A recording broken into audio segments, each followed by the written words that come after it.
স্পেনের বার্সেলোনায় বসবাসরত বিয়ানীবাজারের প্রবাসীদের সংগঠন বিয়ানীবাজার সমিতি বার্সেলোনার উদ্যোগে আড়ম্বরপূর্ণ অনুষ্ঠানের মাধ্যমে 13ই মে মঙ্গলবার স্থানীয় একটি রেস্টুরেন্টে আলোচনা সভা ও নৈশভোজের আয়োজন করা হয়।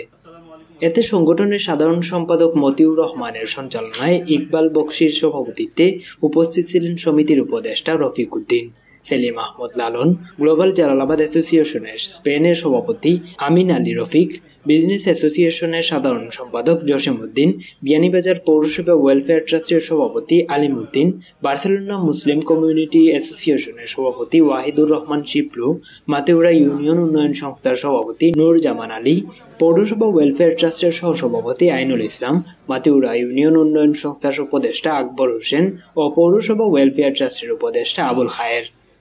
অন্যান্যদের মধ্যে উপস্থিত ছিলেন ইমন আহমেদ, মারুফ আহমেদ, মোহাম্মদ কামরুল আকবর হোসেন, জামিল আহমেদ, খালেদ ইসলাম, বিলাল উদ্দিন, দিলাল উদ্দিন,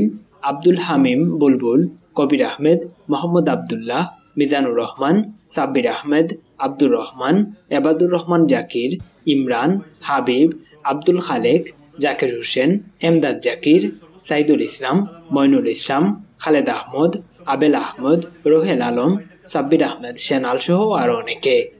প্রসঙ্গত সভায় সংগঠনের বিভিন্ন দিক নিয়ে আলোচনা হয় এবং সকলের মতামতের ভিত্তিতে 30 জুন 2026 পর্যন্ত কমিটির মেয়াদ বর্ধিত করে পুরাতন কমিটি বহাল রাখা হয়। পরে নৈশভোজ শেষে সভার সমাপ্তি হয়।